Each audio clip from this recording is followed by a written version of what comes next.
this is the inside of the Roundhouse. With me is Tom Piper, and we are right at the back of your set, which you've basically plonked right in the middle of the Roundhouse, so that all of the action happens between all of the columns of that amazing space. Before we go in, why did you decide to do it like that, to have the action in the middle on this kind of constructed stage? Was that your only option? Well, there's a response to the space, which is basically round.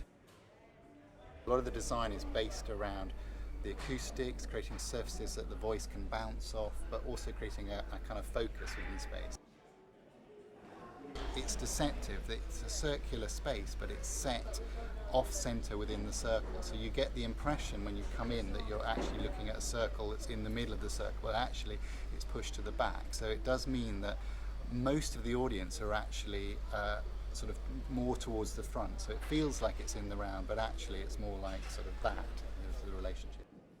I've used very simple plywood, the kind of plywood that you'd get in building sites as the kind of cheapest thing, and then we've been able to stain it. So it's sort of an abstract courtroom. So the colour has come from looking at images of courts, but also it's from talking to Jean Calment, the lighting designer, and the original model was just white. And he was going, well, actually, if I put light on that, it's just going to bounce everywhere, and it'll go off into the audience, and you won't be able to see, and people will be blinded. So, so we went for a much darker colour. So that was kind of direct response to working with Jean. So can we go in and have a look then? So here we go through this wonderful plywood arch of ours. In this opera, there's always a kind of debate about what is the lyre, the kind of music that Orpheus plays. And I think we felt that actually there isn't a physical lyre, it is his orchestra.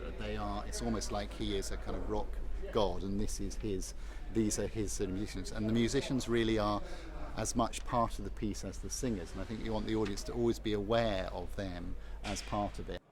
This is the sort of the balcony of the gods, really.